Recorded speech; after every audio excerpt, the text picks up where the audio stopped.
What is up, everybody? Thanks for joining us on the Daily Drive, where we spend a few minutes Monday through Friday just trying to get to know God better. And it doesn't matter if this is all brand new to you or if you've been walking with God for a long time. We are in this pursuit together, and God honors anybody who will humbly seek after him. My name is Breaux, by the way, and last week we unpacked a story about three young Jewish guys, Shadrach, Meshach, and Abednego, who were exiles living in the empire called Babylon. It's an inspiring story about courage, conviction, and trust, and how whenever the heat gets turned up in our lives, God will be there to help us through it. If you missed it, I'd encourage you to go back and give it a listen. Such a phenomenal story. And I hate to move on without mentioning their more famous friend, a young guy named Daniel. You might have heard of him. You know, one of the more attractive traits in people is authenticity, isn't it? I mean, in a world of image management and fake profiles, it's refreshing to come across someone who is, what you see is what you get. I mean, so many leaders, politicians, athletes, celebrities that we follow only leave us longing for some consistency in our role models. Teachers, coaches, pastors, parents that we admire all too often show just how human all of us can be. And it leaves us hungry for someone that's real. Now, I'm not talking about perfection. That's totally unattainable and not healthy. I'm talking about just being real, authentic, full of integrity and character, just trying to simply walk with God and honor him with your life. You know, we talk on the Daily Drive all the time about you and me becoming God's best version of us, cooperating with God and his desire to mold us all into the image of his Son, to take our unique personality, our unique gifts and talents and background and experiences, and make us look and love and live more like Jesus, to transform us from the inside out into people of high character. Now, how would you define that kind of character? If I were to ask you to write a definition of authenticity, or a definition of faith or courage or integrity or confidence or hope or undying faithfulness or humility, would you say, well, I'm not sure I could give you like a clear definition. I may not be able to put it into words, but I know it when I see it. I know what consistency looks like. I could point to a person of integrity and say, right there, that right there, that's what it looks like.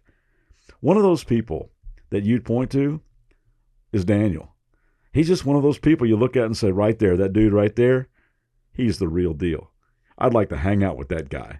I'd like to learn from that guy. I'd like to be more like that guy.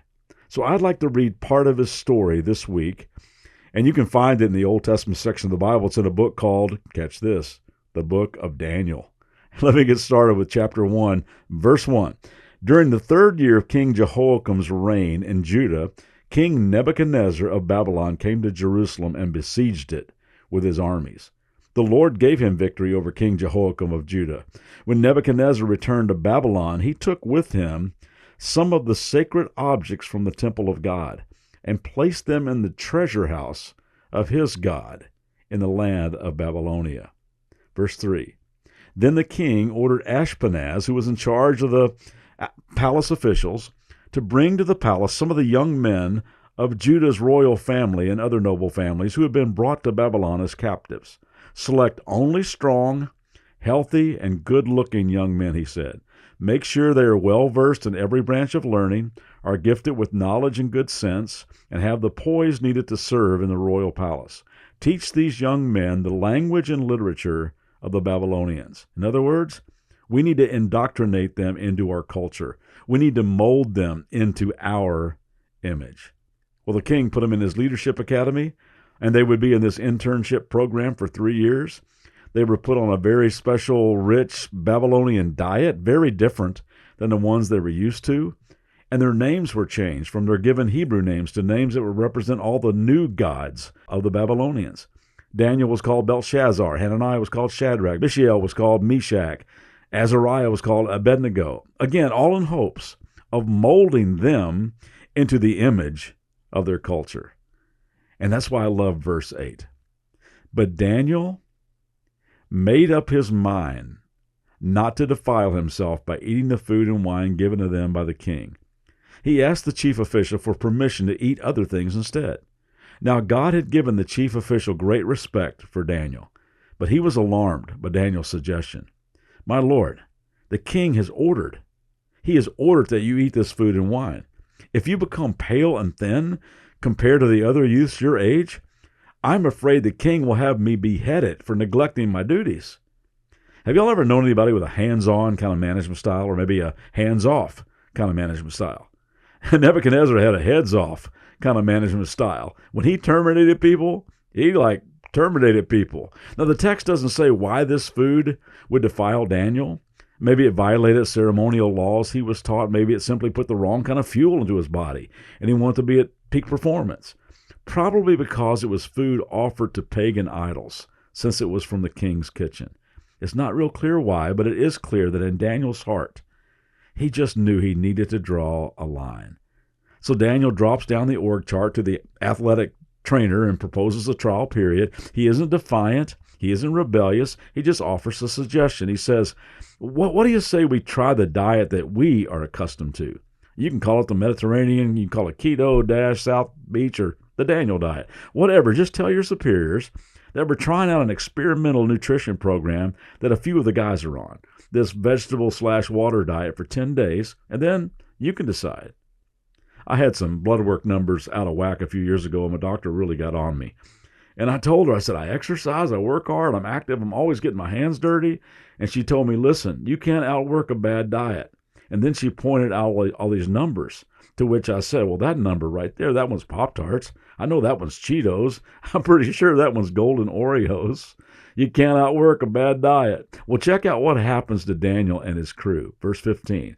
At the end of 10 days, Daniel and his 3 friends looked healthier and better nourished than the young men who had been eating the food assigned by the king.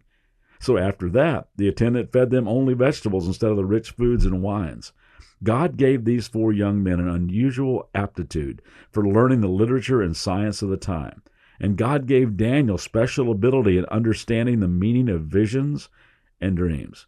When the 3-year training period ordered by the king was completed, the chief official brought all the young men to King Nebuchadnezzar. The king talked with each of them, and none of them impressed him as much as Daniel, Hananiah, Mishael, and Azariah. So they were appointed to his regular staff of advisors. In all matters requiring wisdom and balanced judgment, the king found the advice of these young men to be 10 times better than that of all the magicians and enchanters in his entire kingdom. 4 young guys, just trying to be the real deal, just trying to stay true to God, try to walk humbly with him and make a difference right in the middle of Babylon. And gang, that's what we're called to do as well. I need to be often reminded of Romans 12:2 that says, don't let the world squeeze you into its mold. I like how the Message puts it. Don't become so well adjusted to your culture that you fit into it without even thinking. Instead, fix your attention on God, and you'll be changed from the inside out. So what do you say we fix our attention on God today and live authentically? And maybe people will look at us and say, I can't really define authentic, but I know it when I see it. And there they go, right there. We'll pick this up tomorrow. Hope you have a great day. See you then.